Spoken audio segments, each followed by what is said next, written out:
Halo teman-teman, kali ini saya akan membuat putu ayu ketan hitam. Untuk bahan-bahannya, di sini ada telur utuh, kemudian di sini ada gula pasir, kemudian di sini ada SP, ini ada tepung protein sedang, ini tepung protein sedang, dan ini ada tepung ketan hitam. Terus di sini ada santan, dan ini ada kelapa parut, ini ada tepung kanji, ini ada garam, dan ini ada minyak.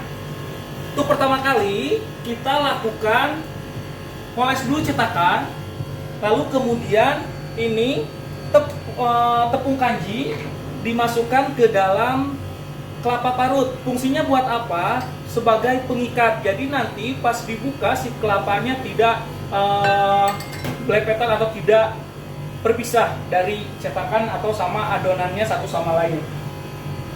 Kemudian dikasih garam sedikit, lalu kita cetak, simpan ke dalam cetakan, pastikan ditekan supaya padat. Oke, lakukan sampai cetakan semua terisi penuh dengan kelapa. Kemudian di sini ada santan, dikasih garam juga supaya nanti tidak lupa. Lalu untuk proses pertamanya, masukkan telur utuh. Sini ada gula pasir, ini saya bikin 2 resep, ini sebanyak 400 gram. Kemudian di sini ada SP atau TBM 2 sendok teh.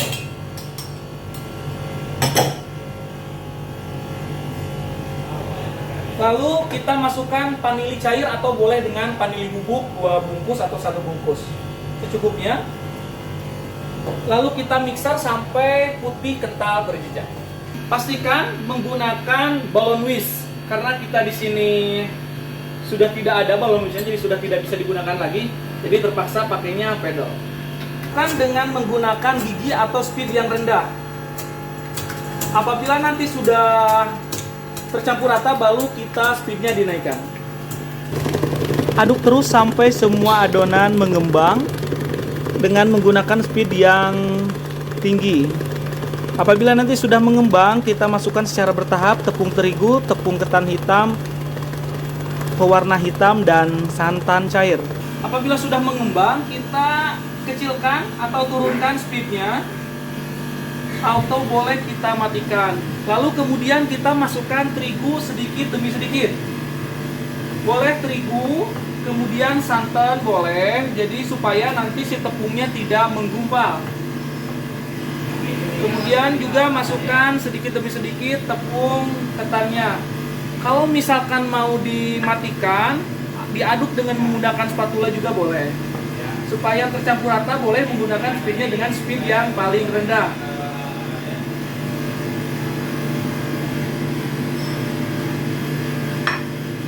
Apabila tepung ketan hitam sama tepung protein sedang sudah masuk, kita masukkan santan sedikit demi sedikit sampai semuanya tercampur dengan rata atau sampai dengan santannya habis. Kemudian masukkan pewarna hitam sedikit, cuma buat ngasih warna saja. Kalau misalkan pure dengan tepung ketan hitam, nanti hasilnya tidak akan mengembang.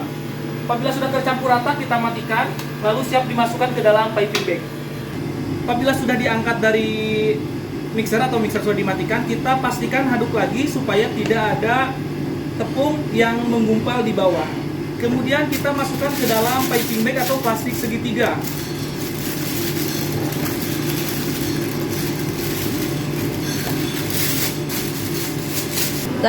Apabila sudah dimasukkan ke dalam plastik segitiga, lalu siapkan cetakan. Ini saya menggunakan cetakan Twister, nanti bisa dicek di Keranjang Kuning kalau mau samaan dengan saya. Lalu ada cetakannya juga yang seperti ini, yang lazim atau banyak di pasaran.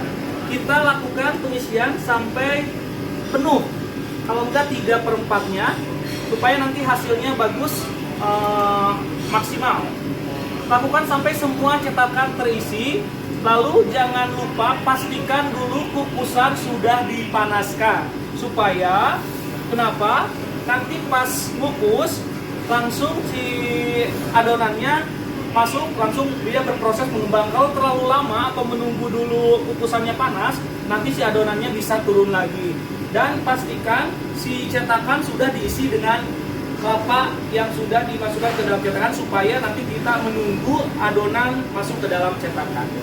Sudah terisi semua, lalu kita siap masukkan ke dalam kukusan.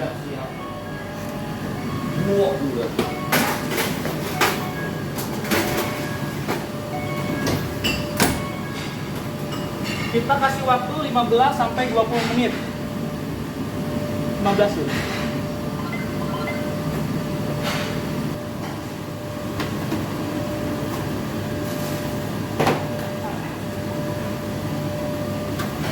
Ini hasilnya, mari kita ada nggak? kita lihat hasilnya.